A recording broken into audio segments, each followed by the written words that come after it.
Soros-funded prosecutors pledged to defy pro-life laws.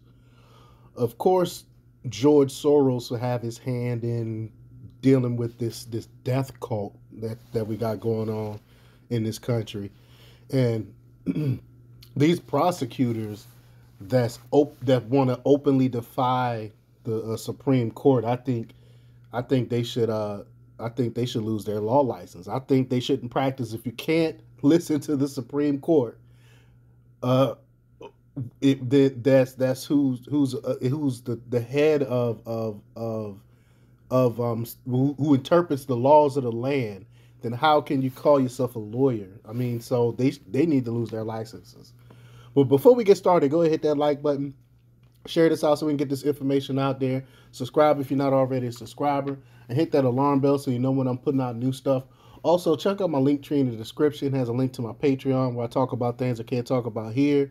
And there's also a link to my merch store where I got tons of t-shirts. So check that stuff out. All right, let's talk about this news.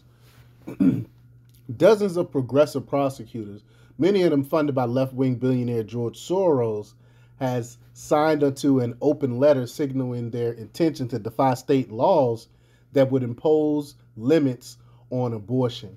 And for one, the states give you the license to practice in that state. So if you're not going to follow state laws, well, actually, it's a federal law, but the state law, the federal law, is saying to basically leave it up to the states, and the states.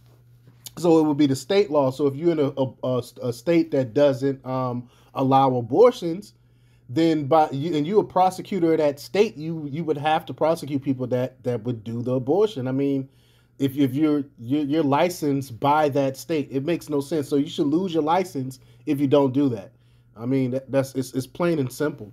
But these leftists don't care. They don't care anything about laws, and we know this. But since Friday, 87 prosecutors have signed a letter published by Fair and Just Prosecution, a Soros-funded progressive legal nonprofit, stating that they will, quote, decline to use our office's resources to criminalize reproductive health decisions and commit to exercise our well-settled discretion and refrain from prosecuting those who seek, provide, or support abortions. 28 of the document's 87 signatories, roughly a third, have ties to Soros, per the Washington Free Beacon's analysis, having either received direct contributions from the billionaire or been championed by his network political organizations. Soros has spent tens of millions of dollars over the past decades to get candidates aligned with him elected as top prosecutors. The Free Beacon reported that Soros has helped elect prosecutors in half of the United States' largest legal jurisdictions. That's a lot. Many of the areas where Soros-backed candidates have won now face issues with rising crime. The overwhelming majority of them. That's why you got in places that's even crazy California and crazy LA. They're booting these prosecutors out. That's not doing their job. The prosecutors who signed the letter hail from 30 states in the District of Columbia with millions of Americans under their jurisdiction. Quote, enforcing abortion bans run counter to the obligation and interests we were sworn to uphold, the letter reads. It will erode trust in the legal system, hinder our ability to hold perpetrators accountable, take resources away from the enforcement of serious crime, and inevitably lead to the re-traumatization and criminalization of victims of sexual violence. This is crazy. This is crazy because this is a death cult. That's plain. That's what it is. Look at what they're doing. Look how they're going crazy over this decision. Look how they're acting. It's a death cult. These people are in a cult. Prosecuting violations of abortion laws represent a, quote, mockery of justice that, quote, prosecutors should not be part of, the letter concludes. Many of the prosecutors who signed the letter have taken fire for being soft on crime and letting free offenders who went to commit grievous crimes.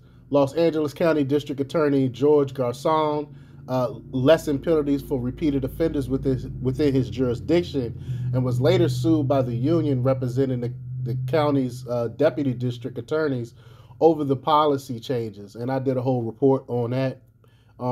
San Francisco District Attorney Chelsea Bowden is also a signatory of the letter. Bowden was defeated in a recall election earlier this month after critics accused him of being too soft on crime, and I did a whole nother video on that one as well. Soros darling prosecutors in Northern Virginia also featured among the letter signatories. Constituents have launched recall campaigns against county prosecutors Steve Descano, Buddha Babarjal, and Parisa Dingani Tafiti for mishandling cases and letting serial offenders back on the streets. And I've done a whole video on that. I've covered this stuff to ad nauseum, so you can check out my videos, searching in the search box, and you can find those videos where I did reports on every single one of those. But let me know what you think about all this, and let me know what you think about this leftist death cult and why they pushing to so hard want to kill babies. But let me know what you think. Leave your comments down below. Like, share, and subscribe, and check out democrepublics.com for the latest news. Until next time, peace.